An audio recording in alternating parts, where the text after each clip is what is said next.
Hello everyone, मैं हूं हर्षिता और मैं कोई इंग्लिश टीचर नहीं बल्कि एक इंग्लिश लर्नर और लॉ स्टूडेंट हूं और आपको अपनी जर्नी में साथ लेकर चलना चाहती हूं।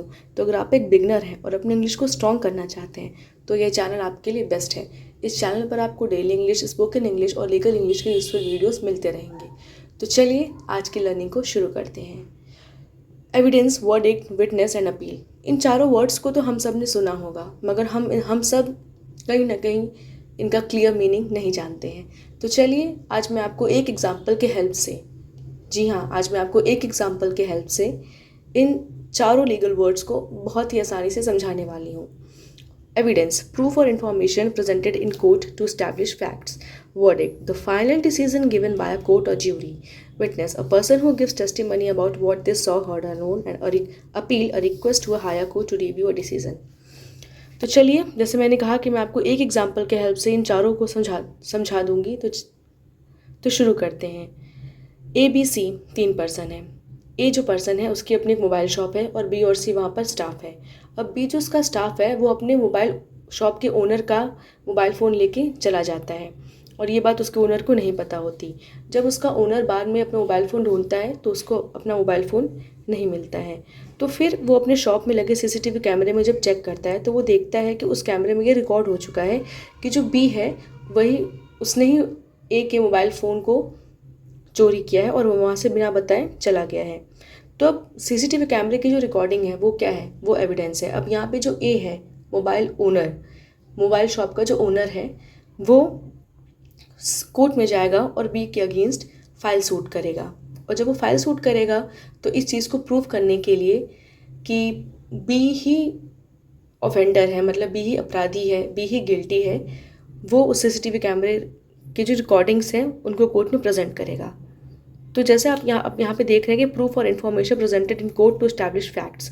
तो अपने फैक्ट्स को एस्टैब्लिश करने के लिए जो प्रूफ और इन्फॉर्मेशन कोर्ट में प्रेजेंट किया जाता है, जैसे ए अपने फैक्ट्स को एस्टैब्लिश करने के लिए उस सीसीटीवी कैमरे की रिकॉर्डिंग को कोर्ट में प्रेजेंट करता है, तो वो सीसीटीवी कैमरे की जो रिकॉर्डिंग है वो हमारी कहलाती है एविडेंस। ठीक है, अब हम देखते हैं verdict, the final decision given by court और ज्यूरी। अब जैसे मैंने आपको ऊपर एग्जाम्पल से बताया कि सीसीटीवी कैमरे में रिकॉर्ड हो जाता है और वो रिकॉर्डिंग जो ए है वो कोर्ट में प्रेजेंट कर देता है और उस रिकॉर्डिंग को देखने के बाद ये साबित हो जाता है कि बी ने ही ए का मोबाइल फ़ोन चुराया है।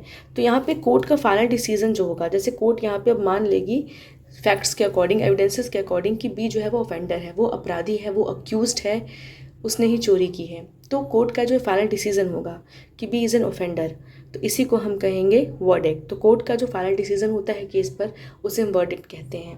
अब हम देखेंगे witness, a person who gives testimony about what they saw, heard और नोन।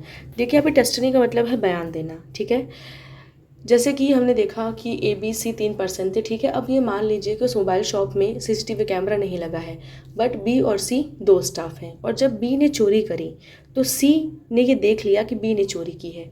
तो जब ए बी के अगेंस्ट सूट फाइल कर रहा है और जब ये मामला कोर्ट में जाता है तो जो सी है वो इस केस का विटनेस है। क्यों? क्योंकि उस इंसिडेंट के टाइम पे सी ये देख रहा था कि बी ने ही मोबाइल चोरी की है।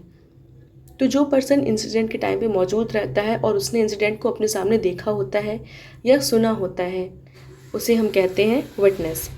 ओके, तो आप विटनेस भी समझ गए होंगे। तो चलिए अब अपील को देखते हैं।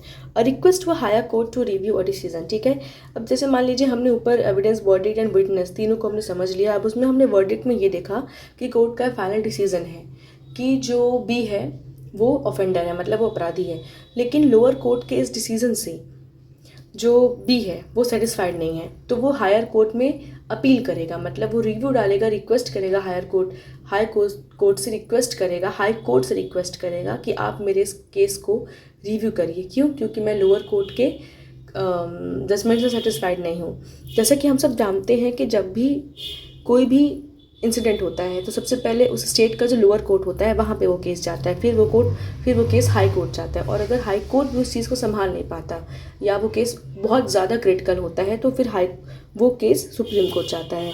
तो जब भी कोई अक्यूज्ड क्या हम कह सकते हैं कि विक्टिम, अगर विक्टिम भी ये मान लीजिए अगर कोर्ट ने कह दिया होता कि बी जो है वो अपराधी नहीं है, बी ने चोरी नहीं की है, तो ए अब इस जजमेंट से सेटिस्फाइड तो नहीं होता। तो ए जो विक्टिम है वो भी हायर कोर्ट में अपील कर सकता है।